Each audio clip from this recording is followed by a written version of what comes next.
एक टाइम ना रहे तो ऐसे लोग जो जुमे की जुमे जाते हैं वो हंगामा मचा देते हैं। इमाम के बच्चे नहीं है, इमाम की रिश्तेदारी नहीं है, इमाम की ससुराल नहीं है, इमाम की ददियाल नहीं है, इमाम की ननिहाल नहीं है, इमाम का कौन नहीं है, इमाम के चचा भी हैं, इमाम के ताऊ भी हैं, इमाम मेरे तुम्हारे तरह आदमी है। मुझे बताओ, कहीं कोई मर जाएगा तो इमाम को जाना पड़ेगा या नहीं जाना पड़ेगा? कहीं कोई पैदा होगा तो इमाम को जाना पड़ेगा या नहीं जाना पड़ेगा? कहीं किसी को तकलीफ है, कहीं किसी की तबीयत अच्छी है, कहीं किसी की खराब है, हजार जिम्मेदारी इमाम के साथ होती हैं। अगर एक दो दिन इमाम गैर हाजिर रह जाए तो लोग बेवजह उसका हिसाब करने पे तुल जाते हैं और फिर इमाम के पीछे हाथ धो के पड़ जाते हैं। होना ये चाहिए, दो इमाम होने चाहिए मस्जिद में, एक इमाम होना चाहिए, एक नाइब इमाम होना चाहिए। इमाम साहब अगर काम से चले जाएं तो नाइब इमाम उनका काम अंजाम दे सके। इमामों की तनख्वाह बढ़ाओ। अब एकदम तो बढ़ा नहीं सकते, मैं एक तरकीब बताता हूं और फिर हजरत मुफ्ती साहब को आवाज देता हूं। तरकीब यह है कि जब जुमे के दिन इमाम साहब खुतबा पढ़ते हैं, मतलब तकरीर करते हैं या नात शरीफ पढ़ते हैं, मस्जिद में जितने लोग जाते हैं अगर सिर्फ 10 रुपए से इमाम साहब का मुसाफा कर देंगे तो कसम खुदा की आपके पास से 10 रुपए जाएंगे, मेरी मस्जिद के इमाम साहब के पास हजारों रुपए इकट्ठे हो जाएंगे। इमाम साहब के बच्चे खाएंगे, उनके दिल से दुआ निकलेगी।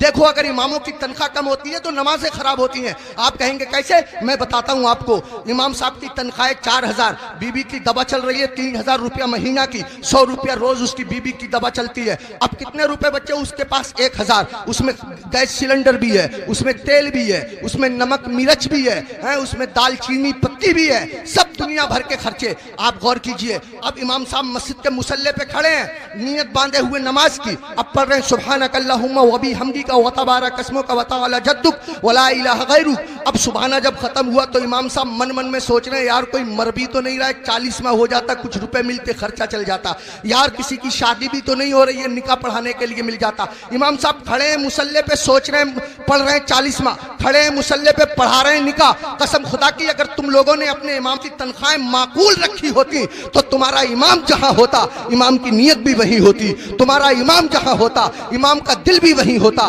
तुम्हारा इमाम जहां होता इमाम का ख्याल भी वही होता। इमामों की तनख्वाहें बढ़ाओ, मिला करो, हर हफ्ते मामूल बना लो। जब तुम कमाते हो, हजारों कमाते हो, मामूल बना लो कि हर महीने में इमाम साहब को गौसे आजम की तरफ से 11 रुपए दूंगा या 1100 रुपए दूंगा या 500 रुपए दूंगा। महीने में तुमको तनख्वाह मिले 10,000, महीने में तुमको तनख्वाह मिले 15,000, 8,000, 8,000 में से 100 रुपए चुपके से जाओ इमाम साहब से मुसाफा करके आ जाओ। अगर बस्ती में 100 घर हैं, सबके सब 100-100 रुपए से मुसाफा करेंगे, हिसाब जोड़ आप लेना रुपए कितने हो जाएंगे, इमाम साहब का काम हो जाएगा। मैं कहना ये चाहता हूँ, इतना बड़ा इमाम, कभी तुमने सोचा, तुम लोग अपने बिस्तर पे सोते रहते हो फजर की नमाज के वक्त, तुम्हारा इमाम तुम्हारी बस्ती की मस्जिद के मुसल्ले पे बैठ के तुम्हारे लिए दुआ कर रहा होता है, या अल्लाह मेरी बस्ती पे करम फरमा, या अल्लाह इस बस्ती पे रहम फरमा, लोगों के कारोबार में बरकत अता फरमा, इज्जत की हिफाजत फरमा, दौलत की हिफाजत फरमा, आबरू की हिफाजत फरमा। और तुम उसी इमाम के पीछे पड़े रहते हो जो तुम्हारे लिए दुआएं करता रहता है। एक आदमी पड़ा रहता था बहुत इमाम के पीछे, एक दिन पकड़ लिया इमाम साहब ने, अबे फजर की नमाज पढ़ी है?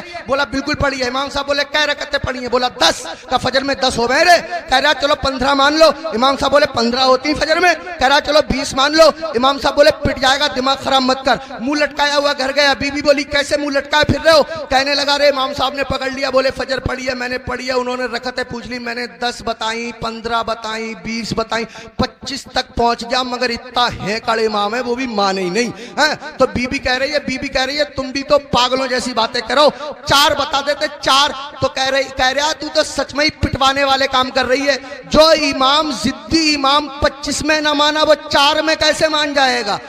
25 में माना नहीं, 4 में मान जाएगा। पिटवाने वाले काम कर रही है। इमामों के करीब आओ, इमामों का ख्याल रखो। जब खाना खाने बैठा करो इमाम को फोन कर लिया करो, हजरत खाना खाया नहीं खाया, आया नहीं आया, अगर आया तो क्या आया।